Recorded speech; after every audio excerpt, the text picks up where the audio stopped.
My name is Steve Walker. I work for Americans for Limited Government, a nonprofit activist group out of Washington, D.C. I work with Darren and Stephanie Hill to put this together, and Bill's great actor. Gathered here today to talk about socialized medicine. There are many well-founded arguments against the looming healthcare legislation in regards to the 10th Amendment, states' rights, and the constitutionality of the national healthcare system. There are arguments against the enormous tax burden and inefficiencies of single-payer systems currently functioning in other countries. And there are moral arguments against forcing taxpayers to fund controversial procedures like late-term abortions and sex-change operations. And certainly there are arguments against healthcare rationing for the elderly. But today we're addressing the current healthcare reform from another angle. The men and women slated to speak after me are small business owners in Ohio. Ohio has been hit harder than most states by the recession over the last 18 months. Unemployment in Ohio is currently over 11%, and the healthcare bill in its present form will put an onerous tax burden on Ohio's and America's small businesses. This bill will require small businesses to pay for each employee's health insurance, or pay an 8% payroll tax to help fund a healthcare public option. This will hurt small business and inhibit their future growth.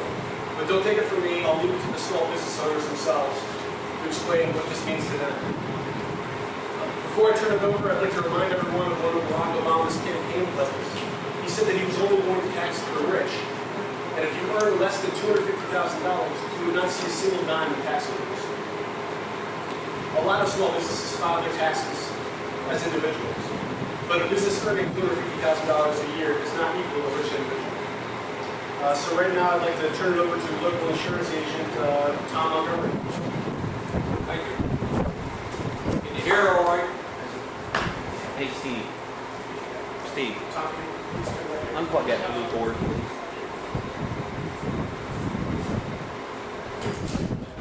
That's better. See, Sorry, air I'm a conditioning. leader. I should be running this country. For those who don't know me, my name is Tom Montgomery. A lot of people know me as Rusty Montgomery. That's my nickname. I'm in Zanesville. I'm an insurance broker. Have been for 35 years. And I've been doing health insurance for probably 28 or 30 years. And I'm going to tell you right now, Barack Obama and his henchmen are lying to you. Amen. He wants to have one payer system. I've seen it in two excerpts from 2007. And his whole idea is to have health care and the government to handle 100% of it. And believe me, if we let them get what they're going to get, that's what he will eventually end up with. There are a lot of lies going around right now.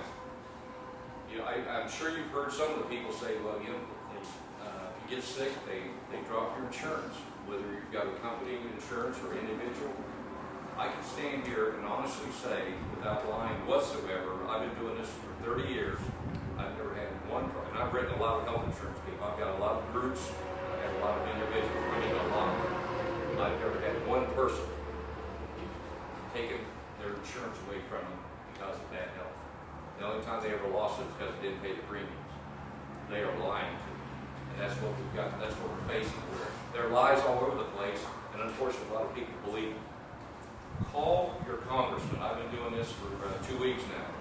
I called Zach Space. He's starting to fold, unfortunately. It looked like he was He doesn't answer, Rusty. He doesn't answer. Well, I talked to his gal in Washington, D.C., who I talked to. And so far, I don't even think he's got the town meeting set up yet, which he does. I just saw on television before I came over here, I think his name's Doggett in Texas. They almost ran him, but actually they did run him out of the building and into his car. Then he got on TV and said, this is all the insurance companies are the people starting this. That is a damn lie. I represent 18 insurance companies, and I'm not bragging, I do a pretty good job. I've never had one insurance company call me up and say, Tom Montgomery, we need you out there to help out. That's a lot. That's a lot. So, I mean, there are so many things going on, but you need, everyone here needs to call their congressman, everybody they can to say, we do not want public health care. We do not want it, don't want any part of it. We do need some reform. Premiums are high, tort reform needs to be taken care of. I even asked Zach Space at a Rotary meeting before, when he was going for election. The tort reform was one of the tough things that's going on now. And he tried to say, that's no big deal, that's not really costing us anything. I said, wait a minute, I'm not going to let you come into our meeting and tell us that, because that's not true. Doctors are running all kinds of tests that they don't need to be running because they're scared, because of malpractice. And that is true. So, I mean, the MRIs and things like that, which cost a lot of money, as you all know, a lot of cases do not need to be run. But, to cover themselves, they got to do it. So there are so many things going on. And in fact, right now, I got this on the website. These are some of the things that are going on and some of the things they're trying to pass through here. That's a problem. You talk to any of them, they don't know because they haven't read the damn thing. And that's the other thing. You've got to say, if you don't read this, don't pass it. Because you've already pushed enough stuff through this already. So I think, and I found out this the last 2 weeks of my policy work. People are fed up. That's why you're here. They are fed up. And they are pissed.